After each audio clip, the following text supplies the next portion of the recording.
उत्तर प्रदेश के संभल में 24 नवंबर 2024 को हुई हिंसा पर बड़ा खुलासा हुआ है। पुलिस के गिरफ्त में आए शरीक साठा गिरोह के सदस्य गुलाम ने पूछताछ में सनसनीखेज खुलासा किया है।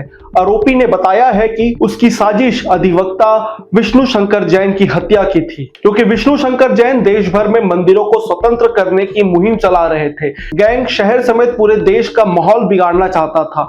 उसकी कोशिश थी कि दंगे हो, कर्फ्यू लगे और पूरा देश का माहौल खराब हो। गुलाम ने आगे बताया कि गैंग जमा मस्जिद का सर्वे नहीं होने देना चाहता था। इसके अलावा उसने यह भी कबूल किया है कि बवाल के दौरान गिरोह के अन्य सदस्यों के साथ उसने भी गोली चलाई थी। शरीक साठा गैंग का नाम बड़े अपराधों से जुड़ा हुआ है। पुलिस के मुताबिक शरीक साठा दाऊद इब्राहिम के गैंग से भी जुड़ा हुआ है और आईएसआई के लिए भी काम करता है। वह संभल के दीपा सराय का रहने वाला है और पहले वह बस ट्रक में हेल्पर का काम करता था। शरीक साठा कई अपराधों में शामिल रहा है, जैसे लूट, चोरी, डकैती और गाड़ी चोरी। संभल पुलिस ने बृहस्पतिवार को इसी गिरोह से जुड़े गुलाम को गिरफ्तार किया।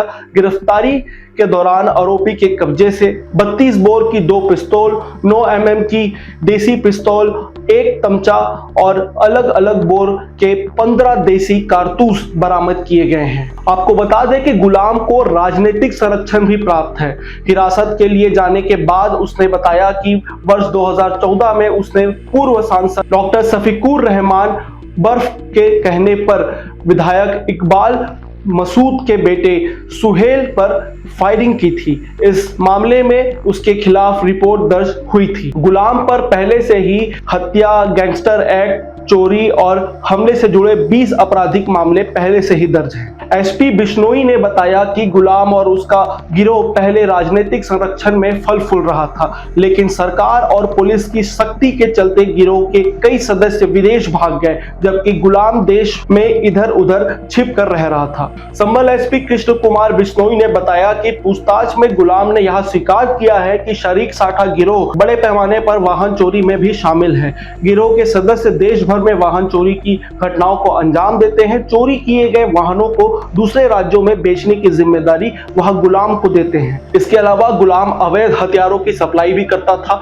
उसने खुलासा किया है कि यह पूरा नेटवर्क दुबई से संचालित होता था और शरीक साठा फर्जी पासपोर्ट के जरिए दुबई भाग चुका है, जहां से वह पूरे गैंग को ऑपरेट करता है। गुलाम के पास से बरामद मोबाइल फोन में कई अहम डेटा डिलीट किए गए हैं। पुलिस अब डेटा रिकवर कर रही है, जिससे हिंसा से जुड़े और भी अहम सबूत सामने आ सकते हैं। संभल हिंसा से जुड़े इस बड़े खुलासे के बाद पुलिस अब अन्य आरोपियों की तलाश में जुट गई है। तो यह पूरा मामला संभल हिंसा को लेकर था कि किस प्रकार शरीक साठा गिरोह के सदस्यों द्वारा इस पूरे हिंसा को अंजाम देने की कोशिश की गई थी। आपको ये खबर कैसी लगी, ये हमें कमेंट बॉक्स में जरूर बताएं। मैं सिद्धार्थ शुक्ला, नमस्कार।